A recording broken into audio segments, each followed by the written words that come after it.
So I'm going to show you my career. This is what I did. This is not all my fault, okay?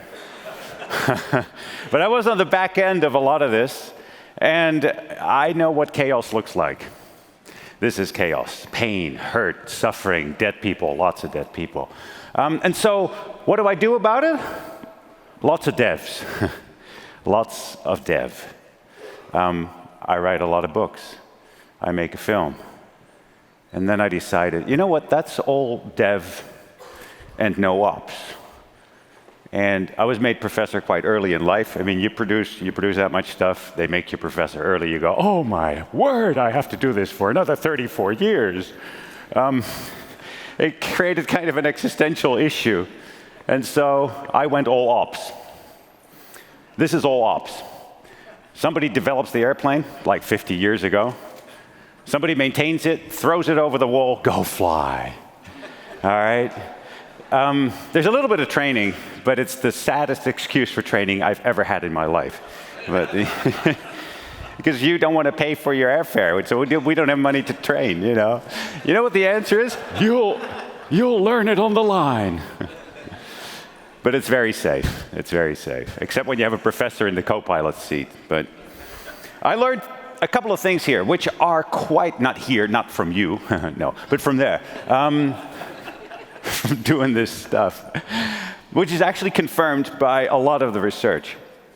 And that is, the first is anything, and I'm going to try to be serious now, anything that puts downward pressure in your organization on honesty, disclosure, openness, and learning is bad for your business. You're going to ask for trouble. The second one is that any field of practice has a sweet spot when it comes to rules and standardization. Okay, there was a cockpit. This field has long overshot it for quite a while, and we'll talk about that in a second. Where is that sweet spot, and where is it for you? Where are you relative to it? And the third one is, and that is really quite an important one, this fascination with counting and tabulating little negative events, as if they are predictive of a big bad event over the horizon, is an illusion. We should be doing something quite different if we want to understand how your complex system is going to collapse and fail. Now, when it comes to driving this jet, one of the things that I've become sensitive to being ops in this is that you can throw stuff over the wall, but if you're ops, you own the problem. As a pilot, you have the privilege of arriving as the first person at the scene of the accident. It focuses the mind somewhat. All right, so who's got this hanging off the wall? Well, who does C++ anymore, you know, but this is a really bad idea, right? But then I go into a warehouse and I see this nonsense, you know? So somebody's counting this stuff, right? And you go, oh, that's really good, because we pursue excellence, and we hold our people accountable for excellent outcomes. And excellent outcomes is the same as 0 errors and 0 screw-ups and 0 order missed days or whatever they are, whatever your KPI might be. This is an invitation to a big blow-up just around the horizon. And I've got lots of data to show that that's the case. Here's one example, right? So these guys actually kill people. Well, you do in some point as well. But so this is a DuPont company, right? DuPont, very, very safe, supposedly, right? And these guys killed 4 people in a gas release in La Porte, Texas, not that long ago. 2 of them are brothers, right? Little town, so you got 2 families. Sorry, 3 families, but one family's got to bury 2 sons in the same week, right? That's not cool. Now, the issue is, how have they been managing their safety, their errors? It's in the picture for you to see. If you look around, you will see that what they're concerned about is little bugs. Please take extra precaution when driving and walking. So who got killed driving and walking? right? Somebody got killed in a gas release. And so this focus, this obsession on C++ mishap-free days doesn't predict disaster at all. Great example, right? Macondo. Did you know that these guys had more than 6 years of entire incident and injury-free performance on this boat? Because it's a boat, it actually floats. 6 years, injury and incident-free. Now, I don't know about you, but I've got 3 kids. All right? If you don't have kids, you have just solved significant logistical issues in your life, okay? And so, and you'll be richer than I. So, 3 kids, 2 boys and a girl. And you know what? It's like 132 guys, and I have to say guys, it is gendered, mostly guys on this boat. For 6 years, no injuries and incidents. People, I cannot keep my house injury and incident-free for a week. Now, there is a difference, though. There's a nuance to this. So if you have boys and girls, you'll know this. When the boy does something dumb, and you go, why did you do that? And the boy says, I don't know. He really doesn't know. The girl does something dumb, and you go to the girl and say, why did you do that? And she says, I don't know. She knows. Okay? Boys are dumb, girls are mean. Okay? If you don't have teenagers yet, you'll know what I mean very soon, okay? That'll be the take home. The rest is all noise around the edges, okay? So there we go. So, and then you get this, right? I'll just let that up there for a moment.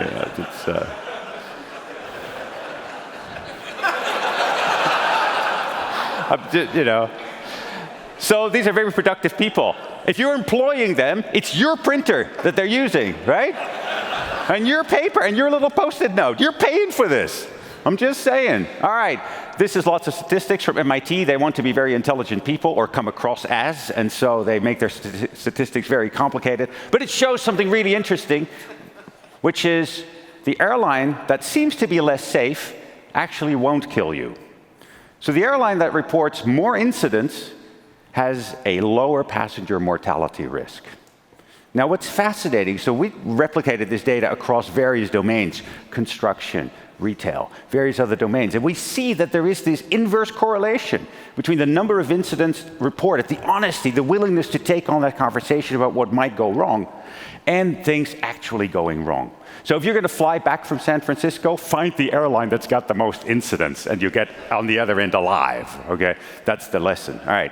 Now, let me take you to another really dangerous world. So you think you're sort of wonky, right? Don't go to a hospital. So this is a hospital where 1 in 13 patients that walks in the door comes out sicker than they went in, if they come out at all. I mean, walking, rather than on a stretcher. You get harmed by seeking care. 1 in 13, that's about 7%. Okay, do you have to go to the hospital? We can wait. Is he important? He must be, he must be. He doesn't think this is funny at all, okay. So one, Bro doesn't know we're talking about him. What is his name? 1 in 13 goes wrong, 7%, sort of, right? So now the question is, what do you do with that one? Well, you investigate it. And this is what people do. You investigate what goes wrong. And what do people find? Well, we'll look at that in a second. All the resources of this hospital were focused on this one going wrong. Why are this one going wrong? Well, what did they find? Typical. Human errors, guidelines not followed, communication failures, miscalculations, procedural violations. And you go, okay, fair enough. If that is how you get hurt, then let's try not to do that, right? Very simple. This is a great post-mortem, right? And so we declare, some colleagues, a war on error. Clearly, error is a dangerous thing. We need to declare the war on error, which is both cute and riling and vexing at many levels. And so, or we send in the auditors, right? So,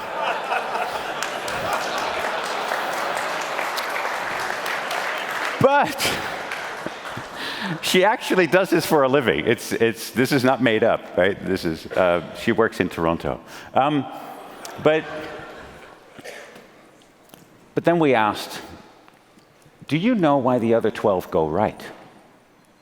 Because it's nice to find out why the one goes wrong, but why did the other 12 go right? Do you know that? And the answer was, no, we have no idea. Probably because there are no human errors and no communication failures, and people follow all the procedures, and all the guidelines are followed, and they don't miscalculate. The decimal point goes exactly where it needs to be. That's why we get 12 good outcomes. Right. So we started studying this, and there is no substitute. You have to go native. You have to go ops. All right? And this is what we did. We went ops in this hospital. And you know what we found? In the 12 that go right, doesn't make a difference. There is no difference. Human errors, guidelines, the same stuff shows up. And yet you survive. What's the difference? Luck? Yeah, no, there was other stuff going on. And so this is interesting, but this cuts across domains. And the work that Dave Woods and his team, of which I was part of the early 90s as a PhD student, we're doing already, we're discovering these patterns and working with them. And it's not in what people aren't doing. It is let me do that again. It is in what they are doing. The distinction between screwing something up and not screwing it up is in the presence of positive capacities, not in the absence of negatives. I think I got to say that again because that sounded important. I'm making this up as I go, but how did it go? So the difference between things going wrong and not going wrong, or you screwing it up and not screwing it up, isn't in the absence of negatives. It is in the presence of positive capacities. That's the distinction. Are there people who say, this is not a good idea, stop, even in the face of acute production pressures? Is the team taking past success as a guarantee of today's success in a dynamic, complex system that is an extraordinarily bad idea? All right? Because past success is not predictive of success today. How diverse is the team? Is there a willingness to accommodate dissent? People say, I disagree. Is there an ability to listen to that? And so the problem with these things, right, keeping a discussion about risk alive, and I think that very much goes for the dev community and the ops to some extent too, but is this. Having sat in that cockpit, I have experienced that the reward for speaking up about a concern, Captain, aren't we supposed to fly 156 knots instead of 235,000 or something, right? To speak up about a concern, the reward for not speaking up is much greater than the reward for speaking up.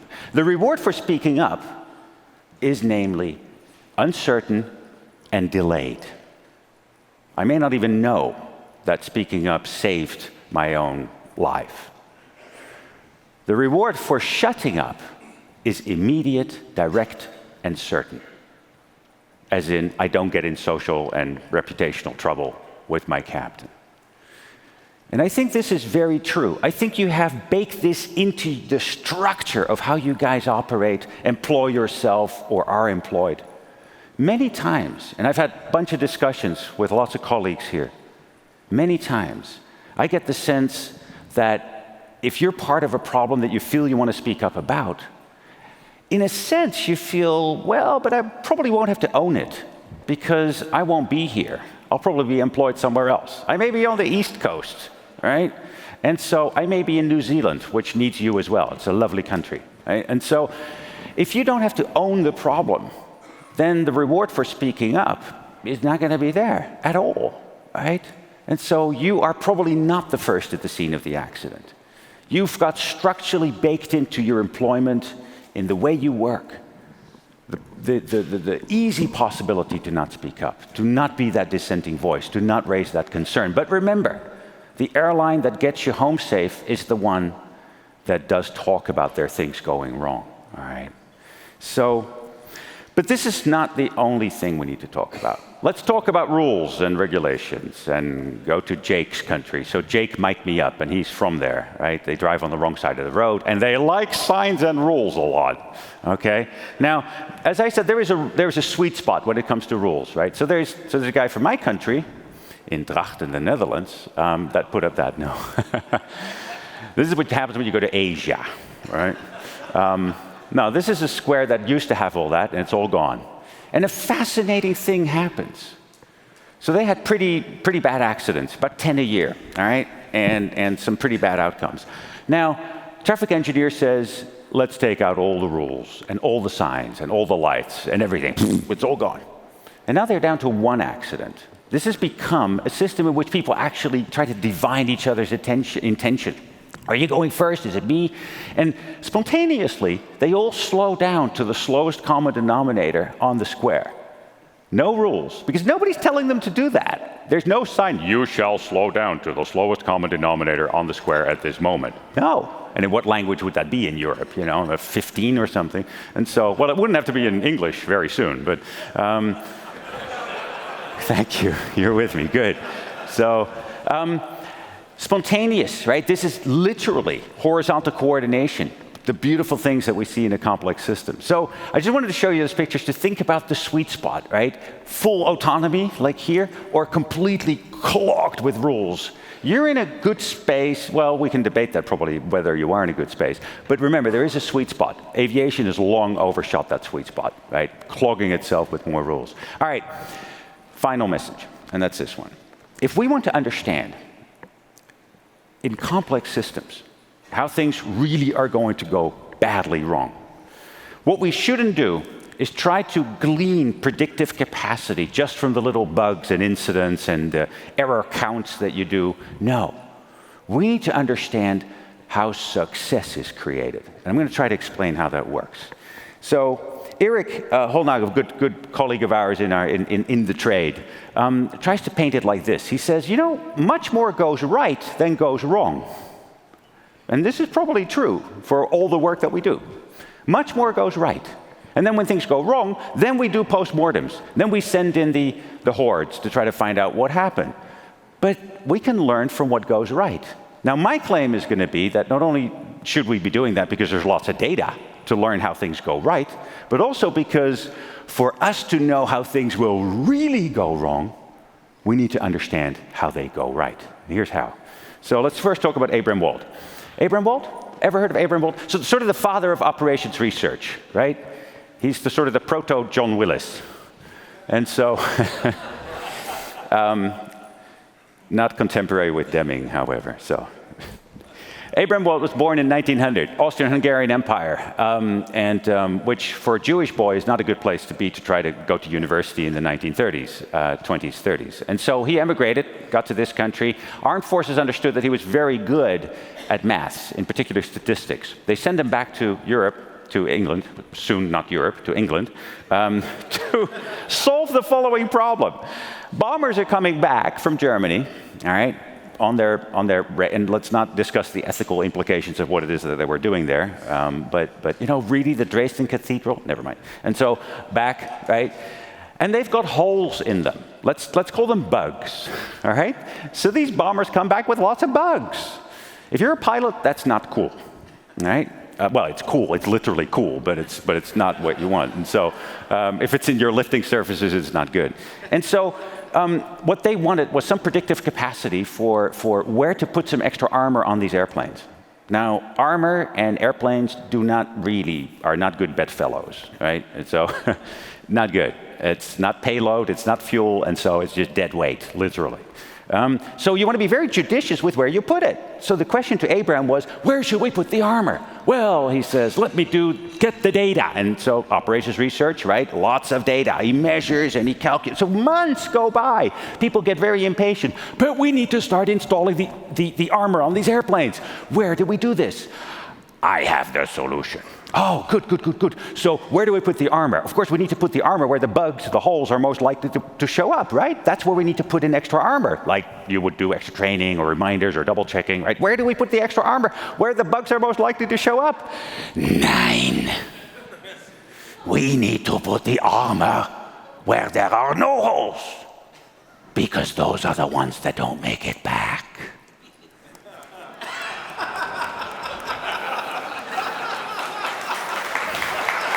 Isn't that good? It's such an important lesson, colleagues. Put the armor where there are no holes, because those are the ones that don't make it back. Those are the ones where the server will not come back. Right? So then I go out on the Darling Downs, and this is somewhere in Australia, outback. This country is as large as yours, but it's got 24 million people in it, which means it's very empty. It also has nothing to fall out of the sky. I have no idea why he's wearing a hard hat. His name is Nick, and he's from Nottingham, because Aussies don't want to work in the outback, right? Nah, mate, no, why too hot, mate? You know, so they get Midlanders who lost their job in the steel industry to work in the outback. I think he wears a hard hat because the Old Norse myth is actually still true. The sky will fall one day. They believe in this. The sky will fall. Now, there's lots of stickers on his hard hat, all right? And stickers on a hard hat denote status. We all have this. Your domains have this, right? The more stickers, the higher your status, because it allows you to do all kinds of things. I can do first aid. I can do CPR. I can go here, and you can't. Nah, right? And so that's what these stickers say. But then there's a little sticker on the back of his hard hat, which is difficult to read because I was sort of subversively taking this picture. And he doesn't know I took it. So he's got flies on his back, too. But that's not unusual in Australia, by the way. It says GSD on the back of his hard hat. And so I'm walking to another guy from the Midlands, and I say, so what's this GSD? I do with the other ones, but what's this GSD thing? And he says, oh, no, that just means get stuff done. And he didn't say stuff. And so when I want to understand where the next fatality in that world is going to come from, you think that I'm going to look at the incidents and the errors and the bugs? No. I'm going to look at the place where there's no bugs and holes, because that might be the one that won't make it back. I want to understand how Nick creates success, because that is where failure is going to hide. Death will hide in his successes. I need to understand how Nick gets stuff done under resource constraints, goal conflicts, limited time, pressures, supervisory pressures, things that he needs to manage and control every day. How does he still get it done? Because something has to give. And what is that? I want to understand how Nick creates success. Now let me take you to a country that people wish was not in Europe. It's afloat on German euros still, right? If there's any Greeks in the room, you are now offended, but it's okay, you're in San Francisco now, so that's right. But this is Greece, this is sort of the jet I used to fly, though mine had longer wings, better glider, so which would take out the traffic light, okay? Boom. Now, this probably violates like 1,500 rules of the European Union to begin with, but it doesn't matter. The runway, this is beautiful, the runway is actually where the bus is, and it sort of goes into the speaker's room there, right? That's where, so, and you know, idle thrust blows over a man. Full power, or takeoff power, probably, can topple the bus. And so, but the Greeks, no, it doesn't matter. It's not. It's just, the sun still shines, right? But the question is, how does this airport look? So let me show you the diagram. What do you think the big black thing down the middle might be? Yeah, really. So the runway. Okay, no, but so there's a runway. Now that little white bar across the top near B, the Bravo, that's not a pedestrian overpass. Okay? That's not a pedestrian overpass. It's actually what we call the displaced threshold. You're not supposed to land before that thing. Why not? Because there is lots of geology north of the runway. Rock. Right? And if you choose between, paper, scissors, rock, or in an airplane, aluminum, rock, choose rock, okay? So it's harder. So lots of rock, which you need to overfly in order to make it to the runway safe. But in order to get you to overfly the rock, they want you to land beyond that white line. Am I making sense? All right, then I'll stop with it. Well, there's one more technical detail. However, you can take off from the very beginning and blast that bus any way you want. That's fine. That's not an issue. However, and here's the issue. You want to pull off at Charlie at that taxiway because you want to go to the terminal building, because there's always pressure on turnaround times. Airplanes on the ground, lose money. Airplanes in the air, make money. All right? And so you want to get them up. But taxi time is the worst thing in the world in order to get airplanes to turn around quickly. And you know this from all airports you fly. This isn't even a taxiway, right? So you have to taxi all the way down to the little turning circle at the end of the runway, all the way back up, and then into the apron, into the ramp. Now, that takes 5, 6, 7 minutes right there. If you have to turn around a 737 in 30 minutes, 25 minutes, that's going to hurt so bad. Okay, so what happens? You design the system like this. You put that pressure on, and you know what behavior you get? This is not photoshopped. This is not. And the other beautiful thing is, the traffic light is not controlled by the tower. It is pure chance, all right? I mean, would that the Greeks were that well coordinated, let me put it that way. There's one beautifully coordinated system in Greece. It's the family, right? Philotimo, right? Where the man thinks he's the head, but the woman is the neck, right? And she gets to turn the head and make sure he looks in the right place, right? So, I'm not Greek. I married a Dutch girl, so... but the traffic, so what's really cute is a little warning light on top of the traffic light, right? Oh no, we're compliant. Yeah, it's broken, but it's nice gesture, So, but just imagine, people from San Francisco going to this Greek island. Oh, lovely Aegean Sea, and oh, honey, it was such a lovely honeymoon, right? And here's the airport. Oh my God, right? Because it's an airplane, dunk, with leaving some prints on the bus. Do you think that this will be reported as an incident by the people up front? No. This is normal work. This is GSD. They might have that imprinted on the back of their little caps, I'm a GSD pilot, I get stuff done. However, if I want to understand how people are going to die, I am not going to look at the bugs. I'm going to listen to Abram Walt and not look at the holes and the bugs and the little incident reports about this, that, or the other irrelevant thing. I need to study success. I need to understand how stuff gets done. And that goes for you as well, both in dev and in ops. How does stuff get done despite the constraints? How can this be safe for years? What is it that these people are doing to make it work despite the constraints and obstacles? That's the question. Understand how success is created, and it will take you to where failure is going to come from. I hope that makes sense. My name is Sidney Dekker. I really appreciate your attention. Thank you very much. Thank you.